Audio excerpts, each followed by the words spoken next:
Kimia unsur periode ketiga.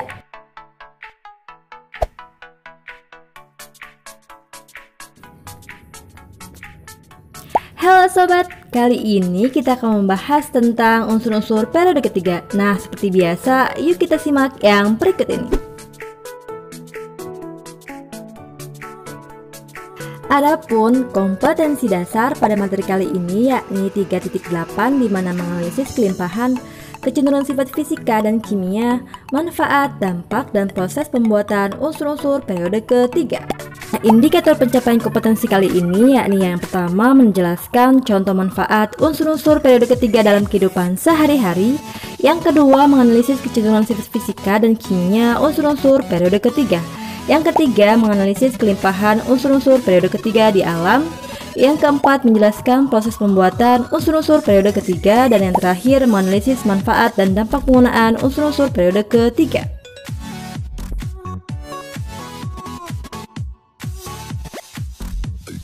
Tujuan pembelajaran pada materi kali ini yang pertama, siswa dapat menjelaskan contoh manfaat unsur-unsur periode ketiga dalam kehidupan sehari-hari.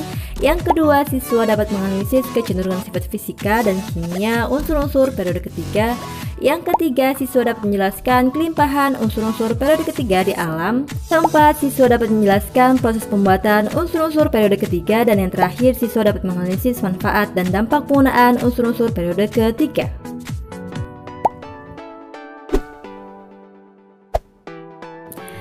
Tahukah sobat, ternyata silikon terkandung dalam produk make up bahkan skincare favoritmu loh.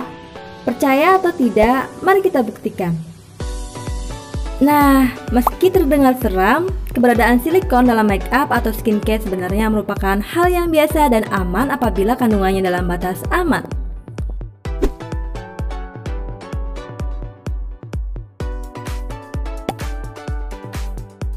Seperti yang kita ketahui bahwa silikon berfungsi menjadikan kulit tampak lebih mulus, bercahaya, dan pori-pori lebih samar. Nah, akan tapi pada pencantuman namanya, silikon tidak disebutkan secara langsung, di mana pada umumnya ditulis dengan nama senyawa yang diakhiri dengan ikon seperti dimetikon, metikon, dan siklometikon.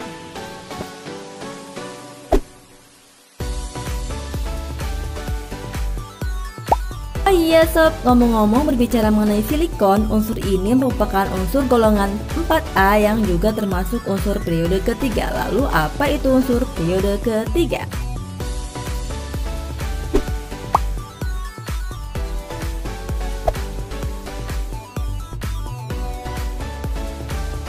Nah, unsur periode ketiga adalah unsur-unsur yang konfigurasi elektronnya mulai dari subkulit 3S sampai penuh subkulit 3P. Adapun unsur-unsur ini terdiri dari natrium, magnesium, aluminium, silikon, fosfor, belerang, klor, dan argon. Sifat fisika dan sifat kimia unsur periode ketiga. Yang pertama yaitu konfigurasi elektronnya, di mana unsur natrium, magnesium, aluminium dapat mencapai kestabilan dengan melepaskan elektron. Yang kedua, unsur fosfor, belerang, dan klor dapat mencapai kestabilan dengan menerima elektron. Sedangkan unsur silikon bersifat semilogam dan unsur argon termasuk unsur gas mulia. Sifat yang kedua yaitu wujud, di mana wujud unsur pada periode ketiga ini terdiri dari padat dan gas, di mana unsur natrium, magnesium, aluminium, silikon, fosfor, dan belerang berwujud padat, sedangkan klor dan argon berwujud gas. Yang ketiga yaitu titik didih dan titik lelehnya, di mana dilihat dari tabel kita bisa simpulkan bahwa dari kiri ke kanan cenderung meningkat dan mencapai puncaknya pada silikon, kemudian cenderung turun dari fosfor ke argon. Nah, hal ini disebabkan karena adanya perbedaan struktur antar atom masing-masing unsur.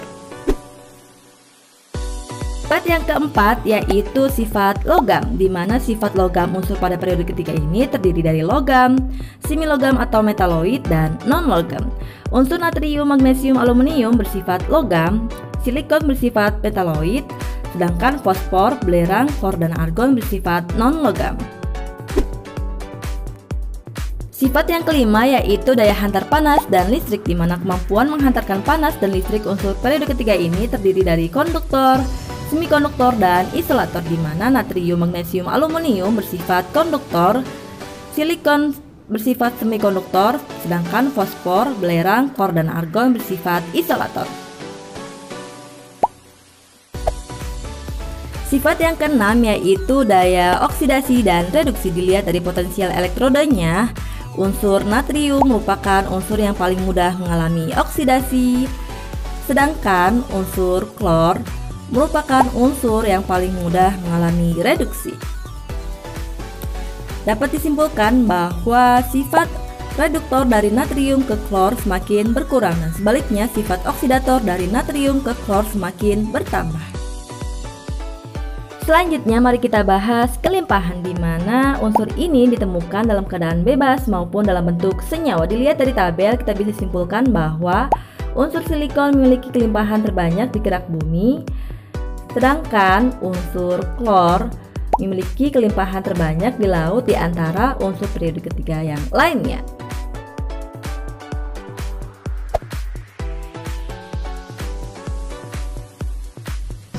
Nah, untuk lebih lengkap lagi, yuk kita inti video selanjutnya.